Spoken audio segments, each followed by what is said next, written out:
I'm Sally Engelhardt, Grand Prix Dressage rider, and today's tip is how to ride an effective trot. The first thing you want to think about with the trot is the power. Is the horse going forward with energy? Do you get the sense that he's taking you somewhere? You want to make sure that the horse is in front of the leg so that you can achieve that energy and make sure it's consistent. The next thing you want to think about is the connection you have with the horse. Is your contact nice and consistent? Is your seat nice and even in the saddle?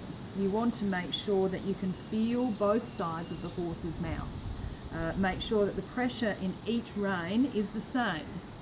You want to then think with the seat, think about the evenness and the balance. Are the seat bones sitting on the saddle the same with the same pressure? Are the feet, do the feet have the same pressure on each stirrup iron? Make sure that all of those things are even, and that will set you up to have a good connection with the horse. It will also set you up to have good balance. All of our bodies are a little bit uneven, a little bit one-sided, and so are the horses. So we are always trying to make ourselves more even and more balanced on top of the horse. And that might even mean that you move 50 grams of body weight to one side or 50 grams of body weight back to the other side. And you can experiment with that a little bit. The next thing to think about is the straightness of the horse, and with good balance and a nice even body, then you should be able to get the straightness happening. You want to imagine that the centre of your body is over the centre of the horse's body. Your centre line on his centre line. And his centre line should be straight. You don't want his nose poking out one side or the other. You want the centre of his nose in line with the centre of his body. And then the centre of your body in line with the centre of his. You then want to think about your centre of gravity. Your centre of gravity should stay with the horse and go with the horse. You want to avoid being left behind. You really don't want that at all.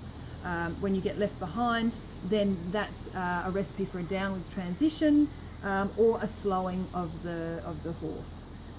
So you want to keep your centre of gravity with him at all times. You want to then think about the rhythm. You want to make sure that the rhythm is there so that you can measure or be reassured that you've got a nice consistent trot. So for the rhythm, don't be afraid to count it. 1, 2, 3, 4, 5, 6, 7, 8. 1, 2, 3, 4, 5, 6, 7, 8. That should be the trot rhythm. And count it in your head over and over again. That will help really confirm with in your body that the rhythm is happening. That will then mean that the horse is taking the same length step and that he's keeping the same tempo or speed. You don't want him to speed up and slow down and speed up and slow down. You want all of that to be consistent as well. So you want to, all of those things, the balance, the power, the energy, the connection, the consistency, helps to make the horse relaxed. And I mean relaxed in a loose and flowing way.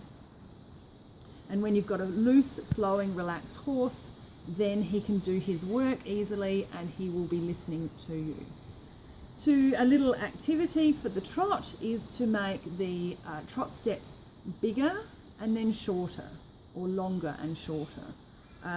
So on your circle, you might ride half a circle of longer trot steps and then half a circle of shorter trot steps. Then you could do a quarter of a circle, short, long, or you could count it, 10 steps, 10 long steps, 10 short steps, 10 long steps, 10 short steps. That activity will increase his attentiveness and his readiness to make a transition for you. The things to avoid in the trot is an inconsistent contact. You really need that rein. You want to make it consistent, have a nice little tension in the rein. No floppy reins, so avoid those. Look out for crookedness. Some horses will put their quarters in or drop the shoulder in or out. A crooked horse usually comes from the imbalances in the body.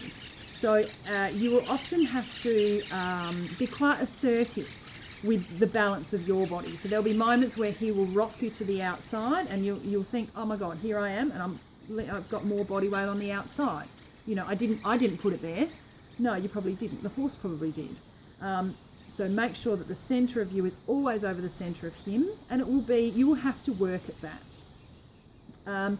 And similarly, if your body is unbalanced, you will probably get a feel for where your body is unbalanced. You want to keep that, be mindful of where you're unbalanced, and check in to see that the centre of you is over the centre of the horse, and you've got the even pressure in the seat bones and in the feet and in the contact. If you can keep all of those things together, you will be able to have an effective trot with a nice relaxed horse. Don't forget that if you've got any suggestions for future tips, put your ideas in the comments below. Similarly, if you've got any questions, pop those in the comments below. We will pick one of them and use that in one of our future videos. Thanks for listening, and I'll see you next time.